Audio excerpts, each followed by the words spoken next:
Hola, soy Joana Guerrero, estudiante de la carrera de Derecho, y dentro de la asignatura de Sociología Jurídica voy a hablar sobre 3 constituciones que marcaron un hito en la sociología jurídica ecuatoriana. Obviamente aquí el tema sería la Constitución como reflejo social del Ecuador en el año 1830 a 1875. ¿Alguna vez te has preguntado cómo las leyes y las constituciones no solo pueden ordenar un país, sino que también definen quiénes tienen poder y quiénes no?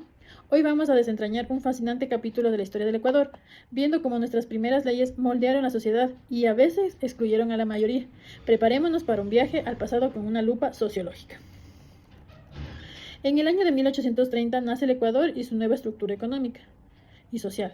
Corría el año 1830 y la Gran Colombia se desmoronaba. En Quito, un grupo de notables decide hacer algo trascendental, el nacimiento del Estado del Ecuador. Juan José Flores toma las riendas de nuestro país, que ya nacía con fuertes divisiones políticas entre conservadores y liberales. Pero ¿cómo era la sociedad de esas primeras leyes buscarían ordenar? La estructura económica era totalmente agraria, dominada por grandes haciendas, y que esta es la clave sociológica.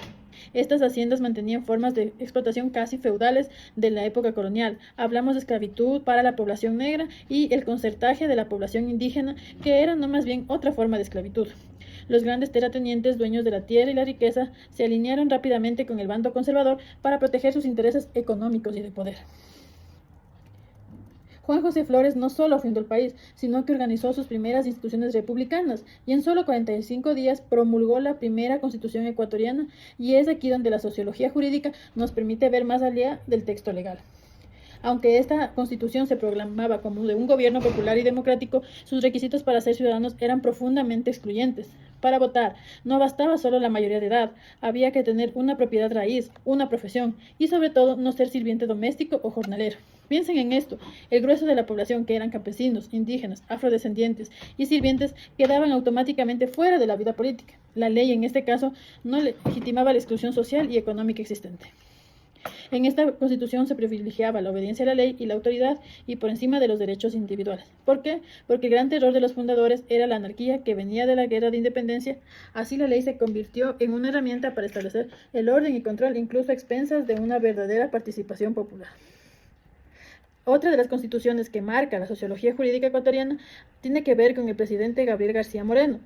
Vamos a avanzar al periodo denominado el garcianismo.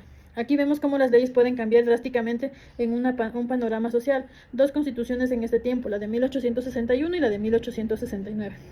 La Constitución de 1861 fue un hito de inclusión social, eliminó los requisitos de riqueza para ser ciudadano. Bastaba con estar casado, ser mayor de edad y tener conocimientos básicos de lectura y escritura. Esto permitió que nuevos grupos sociales se incorporaran a la vida política, reflejando quizás una necesidad de mayor base de apoyo o un aire de cambio liberal. Pero esta apertura duró poco. La Constitución de 1869 da un giro de 180 grados, siendo profundamente excluyente. Excluyó del ejercicio de la ciudadanía a quienes pertenecían a sociedades prohibidas por la Iglesia, apuntando directamente a los masones, quienes eran liberales y representaban una amenaza para el poder conservador de García Moreno. Aquí vemos cómo la ley se usó una vez más como una herramienta para marginar grupos opositores y consolidar un proyecto político-religioso.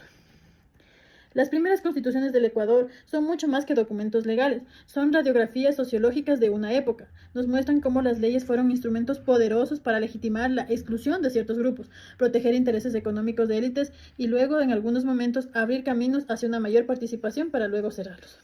Comprender esta interacción entre la ley y la sociedad es fundamental para entender la historia de nuestra democracia. Así que, para concluir, ¿qué otros aspectos de la sociología jurídica nos gustaría aprender? Muchas gracias.